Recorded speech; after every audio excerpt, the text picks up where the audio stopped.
So when we think about the growth of OTT and streaming in general, it's unbelievable now, right? I mean, I think there's no question that with the pandemic behind us, it sort of changed and shifted the way that people consume television. For us, we're seeing that streaming is now at a point where it's larger than cable or even broadcast viewership. And for us, that means streaming has a seat at the table finally. At the end of the day, it's really important to understand that streaming is television. It's nothing different. It's just delivered differently. The other trend that we were talking about is sort of the resurgence of local advertising, particularly in the wake of the elections and other things. What are you seeing in terms of growth? Yeah, I will say that we at Gamut firmly believe that there's a resurgence of local advertising.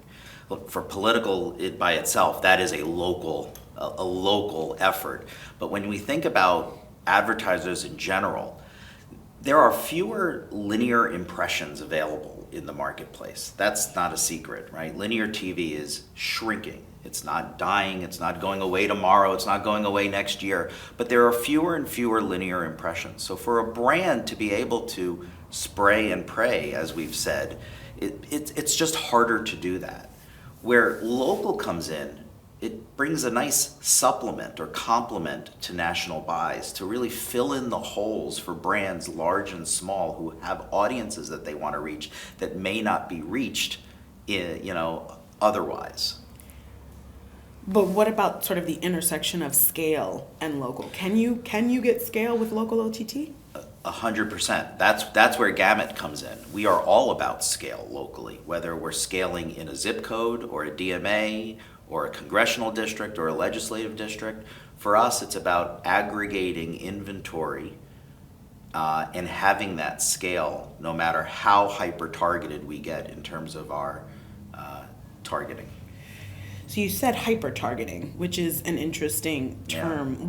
What are some of the sort of benefits and advantages from a local OTT perspective in terms of hyper-targeting?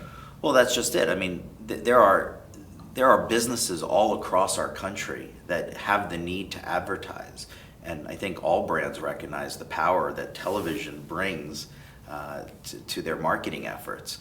And so we now have this opportunity for brands, again, big or small, to be able to reach audiences in as tight of areas as possible. So whether you're looking for a 10-mile radius of a string of car dealers in the southeast, or a set of furniture stores in the northwest, or again, states or DMAs, we have enough inventory, and we have that inventory at scale to be able to deliver on the targets that advertisers have.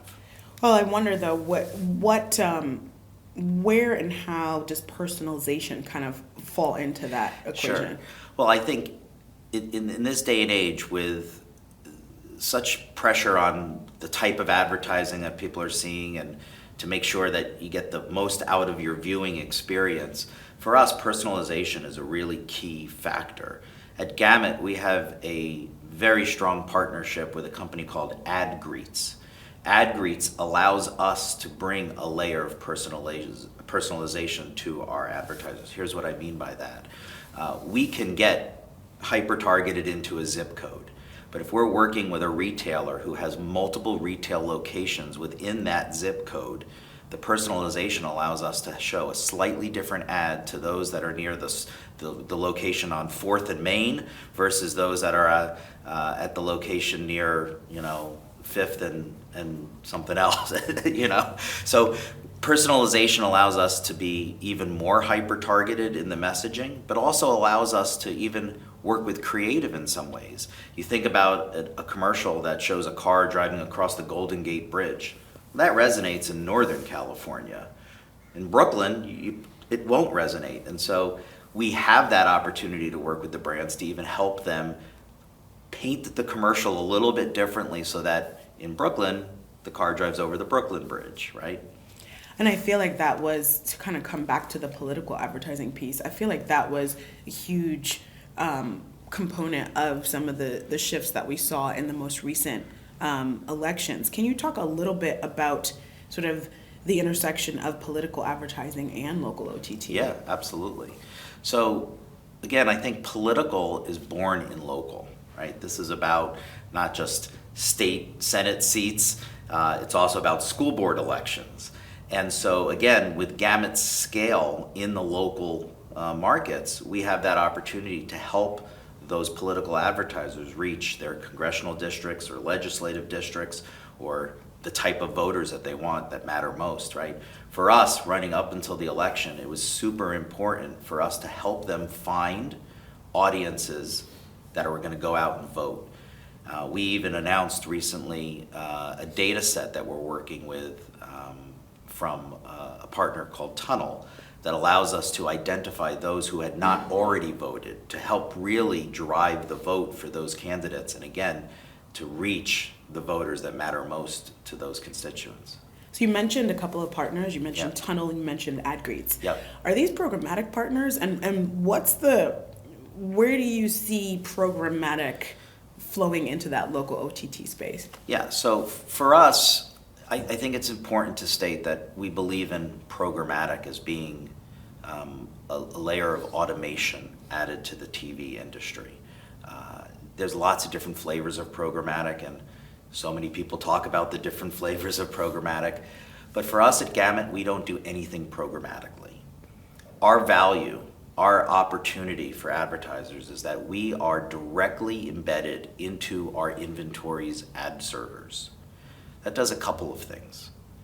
First and foremost, it allows us to have control of how the advertising lands in those ad servers. What do I mean? We can guarantee things like reach, frequency, really important in streaming, recency, and even competitive separation.